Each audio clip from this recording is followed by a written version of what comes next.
नमस्कार, times now Bharat पर आपका स्वागत है। आपके साथ मैं हूं राकेश पांडे। शाम के 5 बजने वाले हैं। वक्त हो गया है देश के सबसे पसंदीदा डिबेट शो राष्ट्रवाद का। राष्ट्रवाद यानी देश से बढ़कर कुछ नहीं।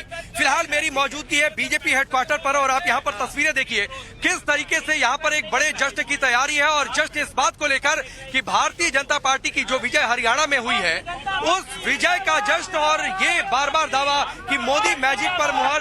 लेकिन सवाल है कि जो बार बार मंचों से नारे दिए गए कि हिंदू बटेंगे तो कटेंगे, हिंदू एक रहेंगे तो नेक रहेंगे, तो क्या हिंदू बटा नहीं? ये तस्वीरें और जश्न किस तरीके से हो रहा है। लठ बजा दिया, लठ हरियाणा ने लठ बजा दिया। जय श्री राम। जय श्री राम के नारे और हिंदू वोट बैंक की तस्दीक। यहाँ पर ढोल नगाड़े भी तैयार है। एक बार आप लोग बजाइए किस तरीके से।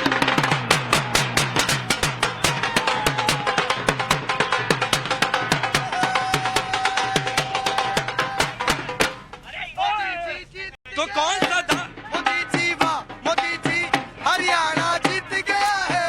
मोदी जी हाँ, मोदी जी है। मोदी जी वाह, मोदी जी हरियाणा जीत के आए हैं। चलिए जश्न की तस्वीरें दिखाएंगे। पहले की रिपोर्ट देखिए फिर डिबेट की शुरुआत करेंगे।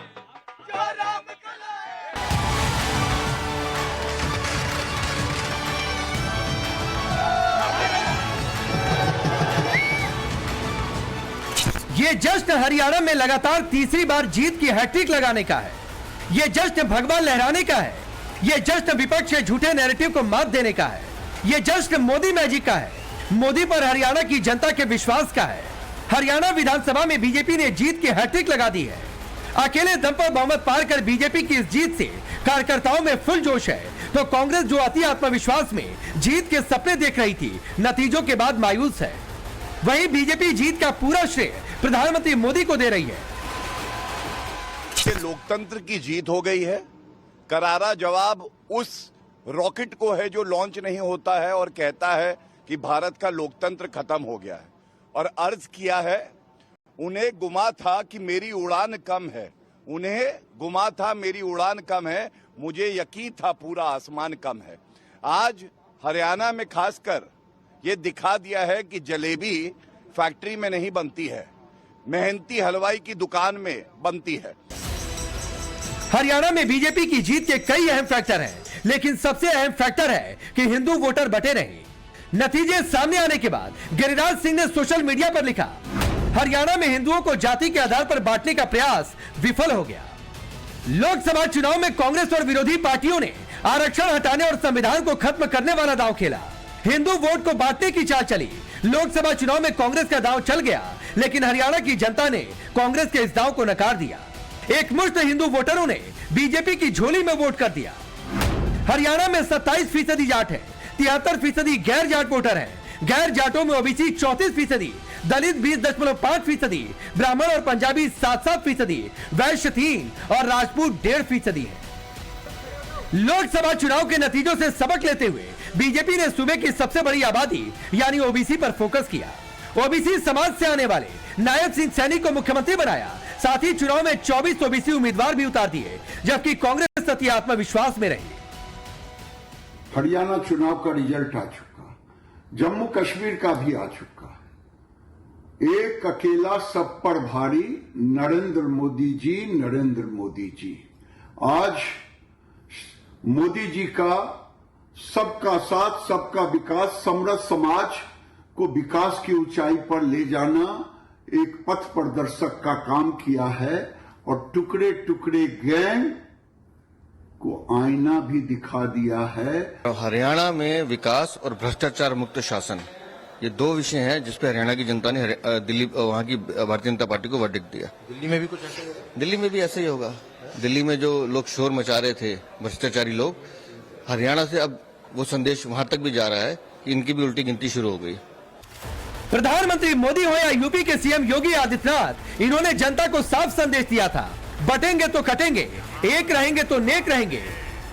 लोगों के चेहरे बोल रहे थे, कांग्रेस हवा में उड़ रही थी और भारतीय जनता पार्टी ने अपने कामों के आधार पर जनता से वोट मांगे और आज जो परिणाम आ रहे हैं, कांग्रेस की जगह तीसरे स्थान पर चली गई है। भारतीय जनता पार्टी शानदार विजय की ओर अग्रसर है और इन परिणामों ने यह साबित कर दिया है कि ठोस काम को ही जनता आशीर्वाद देती है। ऐसा है कि राहुल जी कभी खेतों में जाके टीम ले जाते हैं, फोटो खिंचवाते और कहते हैं कहां खड़ा हूं, कभी वो जलेबियां खाते हैं, लेकिन जनता सब देखती है काम कौन कर रहा है और नाटक कौन कर रहा है। बीजेपी की जीत के कई और भी फैक्टर हैं। भूपेंद्र सिंह हुड्डा बनाम कुमारी शैलजा, दोनों के बीच सीएम पद के लिए लड़ाई से कांग्रेस का नुकसान हुआ। कांग्रेस का अति आत्मविश्वास भी भारी पड़ गया। कांग्रेस के जाट प्लस समीकरण के सामने बीजेपी की 36 बिरादरी वाली रणनीति कारगर साबित हुई। नरेंद्र मोदी का कॉन्फिडेंस, जिसे राहुल टूटा बता रहे थे, और आरएसएस के कैडर ने वापस मोर्चा संभाल लिया। जैसे ही हरियाणा की तस्वीर साफ होने लगी, कांग्रेस ने ठीकरा इलेक्शन कमीशन पर फोड़ना शुरू कर दिया। चुनाव आयोग पर प्रशासन के दबाव में नतीजे देर से जारी करने का भी आरोप लगा दिया। इतना ही नहीं, कांग्रेस ने लुभावने वादे कर हिमाचल प्रदेश में सरकार बनाई, लेकिन उन वादों को निभाने और पूरा करने के चक्कर में सुखद सरकार के राज में हिमाचल की माली हालत और खराब हो गई। ये सब हरियाणा की जनता देख रही थी। यही वजह है हरियाणा की जनता फ्रीबीज के चक्कर में नहीं फंसी। साफ है, हरियाणा के जनादेश ने बीजेपी कार्यकर्ताओं का मनोबल बढ़ा दिया, जिसका इंपैक्ट आने वाले विधानसभा चुनावों पर भी पड़ेगा। वहीं दूसरी ओर कांग्रेस को अंदरूनी कलह पर भी आत्ममंथन करना होगा। Bureau report, times now Bharat.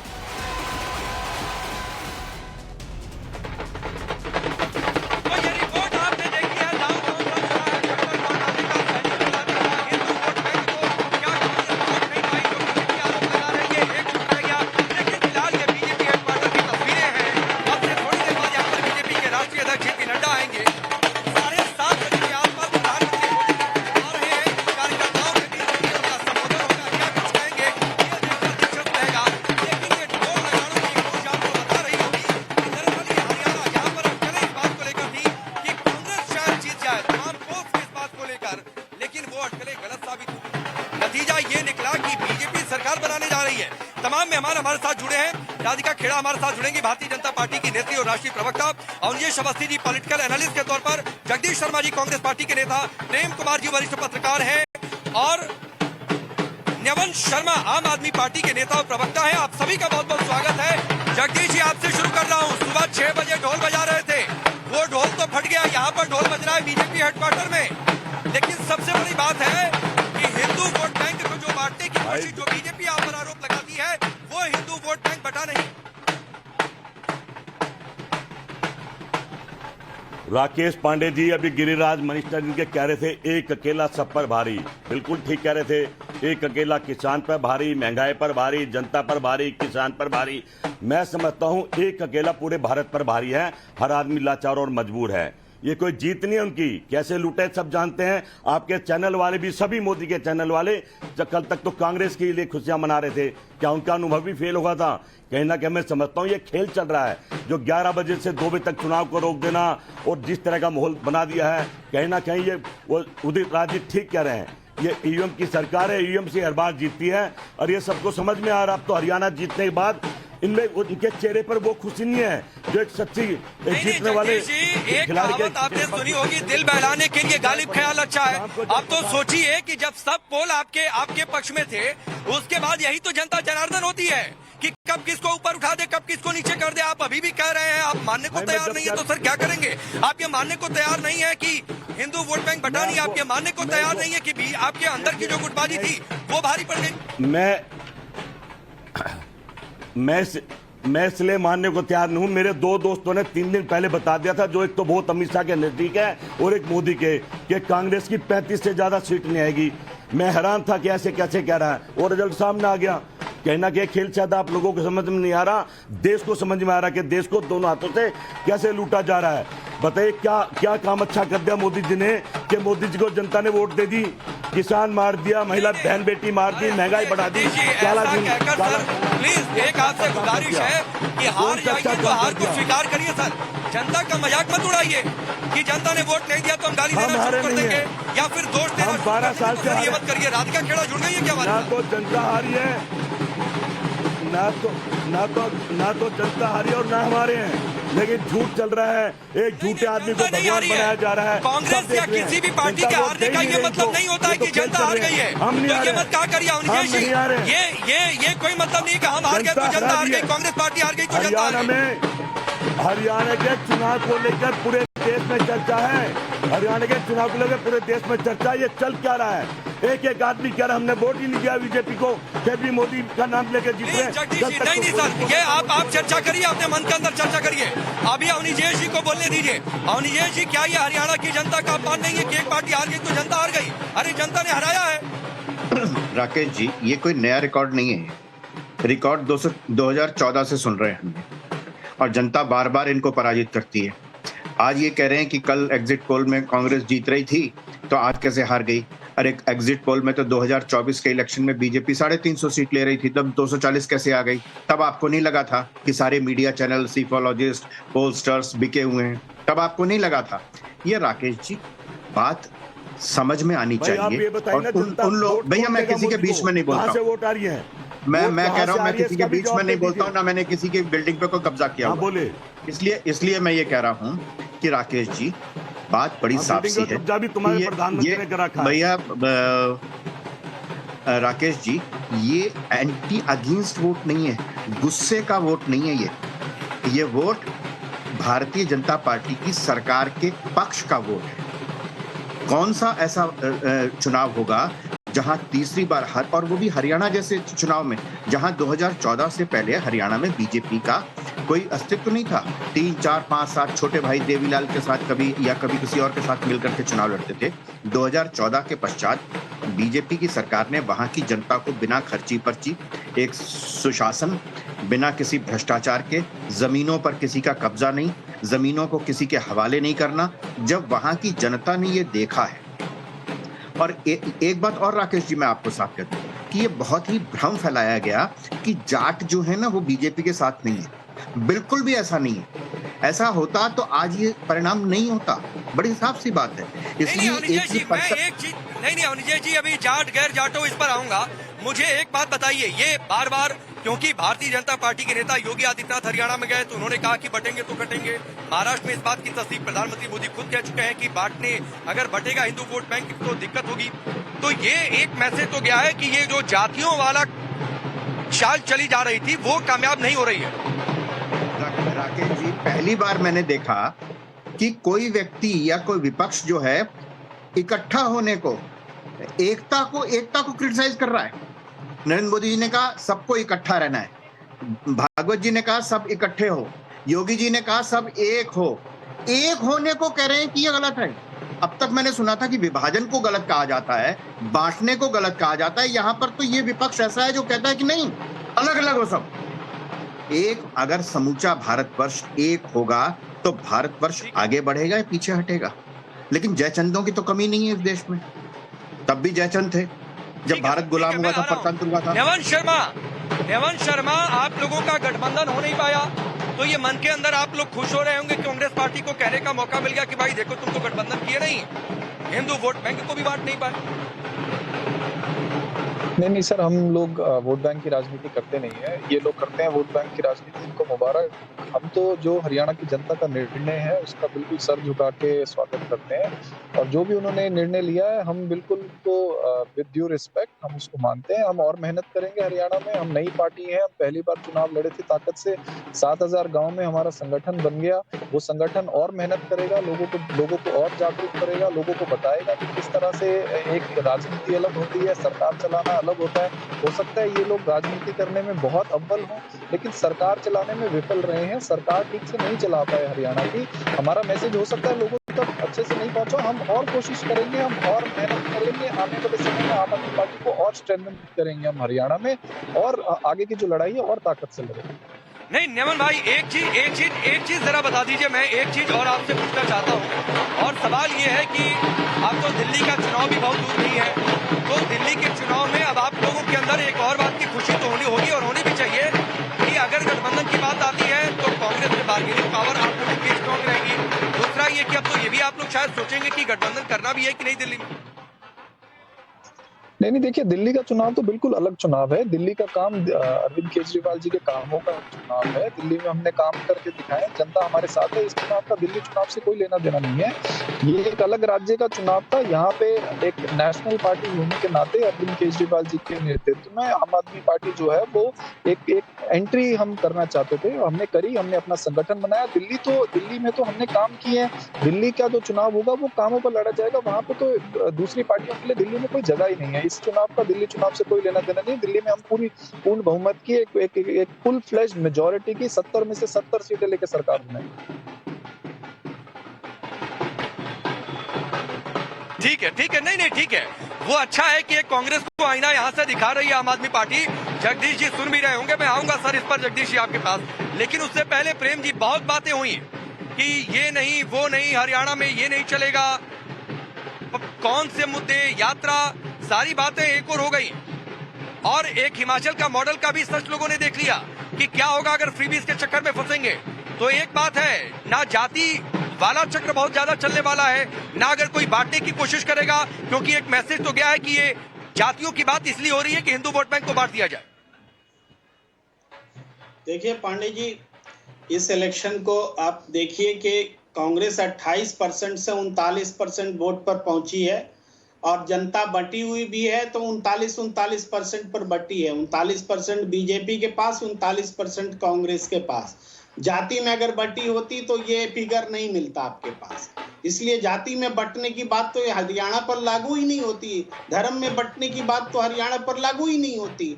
और दूसरी बात यह है कि इस चुनाव में जो भी बातें हों, जो भी तरीके हों, हमने तो देखा पानीपत से एक शिकायत आई, मैंने ट्वीट भी किया है। उसमें 6 ईवीएम जो है 99% चार्ज थे और सब में बीजेपी को वोट ज्यादा पड़े थे, उसको जमा भी कराया गया है। तो ऐसे केसेस भी हैं, ऐसा नहीं कि संदेह से परे बातें हैं, लेकिन ये चौंकाने वाले नतीजे हैं। इसके बावजूद कांग्रेस को डिमोरलाइज होने सर सुनिए ना प्रेम जी, आप तो वरिष्ठ पत्रकार हैं, आप जगदीश शर्मा से ज्यादा बेहतर कांग्रेस का पक्ष रख रहे हैं सर। तो ऐसा करिए कि कांग्रेस ज्वाइन ही कर लीजिए फिर तो। ठीक है, ऐसा करिए, आप कांग्रेस ज्वाइन कर लीजिए। मेरी आपकी एडवाइस है कि आप पत्रकार होकर आप कहें कि ईवीएम में इलेक्शन कमीशन ने 2 टूक कह दिया ना कि सब कुछ नियम के। तो भाई नहीं मुझे मैं नहीं, क्या गलत बात है। आप कांग्रेस से ज्यादा बेहतर पक्ष रख रहे हैं, जगदीश शर्मा से ज्यादा बेहतर आप कांग्रेस का पक्ष रख रहे हैं। आप एक पत्रकार होकर अगर ईवीएम पर सवाल उठाना शुरू करेंगे सर, तो ये तरीका ठीक थोड़ा नहीं है। 6 ईवीएम की मशीनें जमा कराई गई हैं, वो 99% चार्ज है, ये फैक्ट है। ये मैंने थोड़े क्रिएट की है कि मैं सवाल उठा रहा हूँ। अब क्या बात करते हैं, फैक्ट ना रखें क्या? नहीं ठीक है सर, पहले आपको शुरुआत करनी चाहिए थी। ठीक है सर, ठीक है, वो जनता देख रही है कि कौन पत्रकारिता कर रहा है और कौन क्या कर रहा है। लेकिन मैं राजीव जेटली जी, ईवीएम की बात आ गई, जनता हार गई है, ये भी कांग्रेस पार्टी कहने लगी है। तो ये सारी बातें कही जा रही हैं, बजाय इसके कि वोट बैंक को बातचीत कर लिया जाए। बांटने की कोशिश कर रहे थे, बांट नहीं पाए, इस पर जवाब दिया जाए।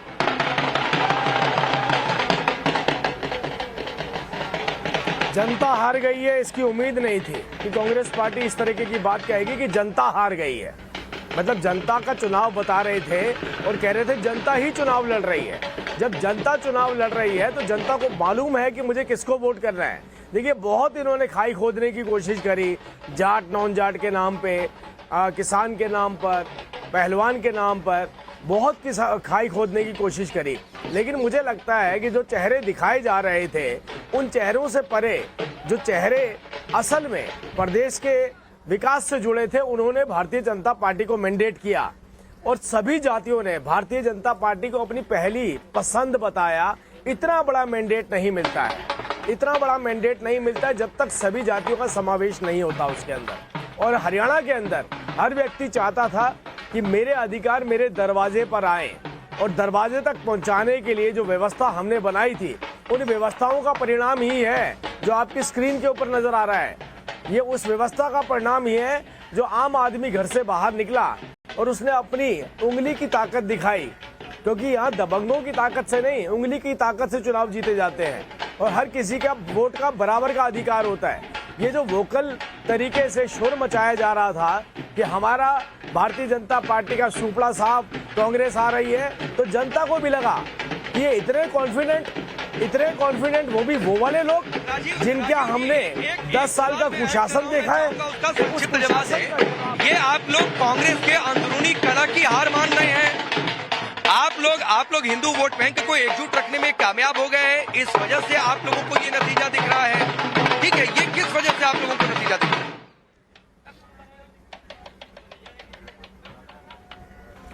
सबसे पहली वजह जो नतीजे की है वो देश के प्रधानमंत्री नरेंद्र मोदी जी के प्रति आस्था रखने वाला, हर छोटी से छोटी गली में रहने वाला, छोटी से छोटी कॉलोनी में रहने वाला, गांव में रहने वाला, शहरों की हाई राइज बिल्डिंग में रहने वाला, अरे भाई वो किसी से बात नहीं करता है, वो महसूस करता है कि इस प्रदेश के अंदर किस तरीके का बदलाव, इस देश के अंदर किस तरीके के बदलाव हुए हैं। उस जो महसूस करता है वो अपने वोट के माध्यम से, अपने मैंडेट के माध्यम से उसको वो सरकारों को अपना समर्थन देने में परिवर्तित करता है। तो पहला जो वजह है वो देश के प्रधानमंत्री और उन्हीं की नीतियों के वाहक के रूप में जो काम अभी नायब सिंह सैनी हमारे मुख्यमंत्री जी ने करके दिखाया, वही कहीं ना कहीं आपको रिजल्ट की फॉर्म में नजर आ रहा है। ठीक है, अब बोलिए जगदीश जी, क्या जवाब है? राकेश पांडे जी, जो पार्टी 400 पार, 300 पार, 70 पार के नारे देती थी, इस बार उसकी हिम्मत नहीं उठती कि 30 पार का नारा भी दे दे। अब ये बात तो बड़ी बड़ी कर रहे हैं कि जनता हार गई, जनता हार गई। मैं तो कह रहा हूँ लोकतंत्र की लूट मच रही है, 10 साल से लूटा जा रहा है। ये तो मैं अपील करता हूँ सभी नेताओं को बैठ के समीक्षा करनी चाहिए। क्या मोदी जो जनता के वादों पर खड़े नहीं उतर रहे हैं, उनकी हर एक गारंटी जीरो हो गई है, फिर भी जनता वोट दे रही है। जनता इतनी मूर्ख थोड़ी है, कहीं ना कहीं खेल चल रहा। मोदी जी की शक्ल देख लेना, शाम को जब आएंगे उतरी हुई होगी, जीत वाली शक्ल नहीं होगी। जैसे हम दुखी हैं, मोदी भी हमारे से ज्यादा दुखी, जो चोरी कर लेता है ना उसकी शक्ल भी हमारे जैसी मिलेगी। मैं दावे से कहता हूँ शाम को टीवी में देख लेना, बिल्कुल मुरझाई होगी। क्या बोल रहे हैं? अरे भाई वजह तो वोट खूब मिला, हमें झोली भर भर के मिला, पर कहाँ चला गया मुझे समझ ये समस्या। राजीव जेटली एक शॉर्ट रिप्लाई, राजीव जेटली एक शॉर्ट रिप्लाई, फिर प्रेम जी मैं आपके पास आ रहा हूं। मिला वो, मैं बोल रहा हूँ जिन्हें पता है कि वोट झोली में ही मिला, जितनी झोली में आ सकता था उतना ही मिला, जो झोली में नहीं आ सकता था वो भारतीय जनता पार्टी को मिला। मोदी जी चुनाव से दूर भाग रहे थे, मोदी जी चुनाव से दूर भाग रहे थे। आरएसएस को मोदी का चेहरा पसंद नहीं था। ये सब झूठ थी क्या? सही मायने में चुनाव को लूट लिया गया। कोई माने ना माने, मैं तो हमेशा कहता हूँ चुनाव लूट रहा है, चुनाव हो नहीं रहा है। मैं प्रेम जी के पास जा रहा हूँ। अरे जगदीश जी, ऐसा नहीं होता है ना कि वोट से, चुनाव से दूर मोदी जी भाग रहे थे, फिर भी जीत जा रहे हैं। तो आप सोचिए कि भाग नहीं रहे होते तो क्या होता। प्रेम जी एक मिनट, प्रेम जी एक वरिष्ठ पत्रकार के तौर पर आपका आखिरी कमेंट मैं चाहूंगा कि क्या ये कांग्रेस पार्टी का स्टैंड ठीक है कि हार गए तो लूट हो गई, हार गए तो जनता हार गई, बजाय इसके कि इंट्रोस्पेक्ट करें, आत्ममंथन करें? प्लीज प्रेम जी की बारी है, प्लीज, और कोई नहीं। प्रेम जी देखिए, इसमें अगर कोई शिकायत आती है तो उसको शिकायत के तौर पर ले जाना चाहिए चुनाव आयोग के पास में। और दूसरी बात है कि कांग्रेस को तो खुश होना चाहिए कि 39% वोट उसको मिला है, बीजेपी के बराबर मिला है। और कुछ गलतियां जो कांग्रेस ने की है वो गलतियां मध्य प्रदेश वाली हैं। जैसे आपने अखिलेश यादव को साथ में नहीं रखा, आम आदमी पार्टी को यहाँ पर साथ में रखने के लिए राहुल गांधी बोल गए थे लेकिन वो नहीं हुआ। और भी बहुत सारी चीजें जिस पर आत्म अवलोकन करना चाहिए और ये वक्त है उनको देखने का। जहाँ शिकायत है, शिकायत को संवैधानिक तरीके से लड़ना चाहिए। ठीक है सर, संवैधानिक तरीके से लड़ना चाहिए। ये पता नहीं कांग्रेस सोचेगी नहीं सोचेगी, लेकिन फिलहाल बहुत सारी खबरें, बहुत सारी तस्वीरें वो दिखानी है। एक बार जरा जल्दी से दिखा दीजिए, ब्रेक भी लेना है। यहाँ पर अब माहौल बढ़ता जा रहा है क्योंकि जैसे जैसे शाम ढलेगी, आप यहाँ पर देखिए बैंड पार्टी भी यहाँ पर आ चुकी है, ढोल नगाड़े की व्यवस्था है और यहाँ पर एक बड़े जश्न की तैयारी, क्योंकि बार बार ये कहा जा रहा है कि शायद बीजेपी के अंदर भी इस बात को लेकर संशय था कि इस तरीके की जीत मिलेगी या नहीं मिलेगी, और जीत मिली है। तो ये तैयारी फिलहाल आप सबका बहुत बहुत शुक्रिया। रुकेंगे ब्रेक के लिए।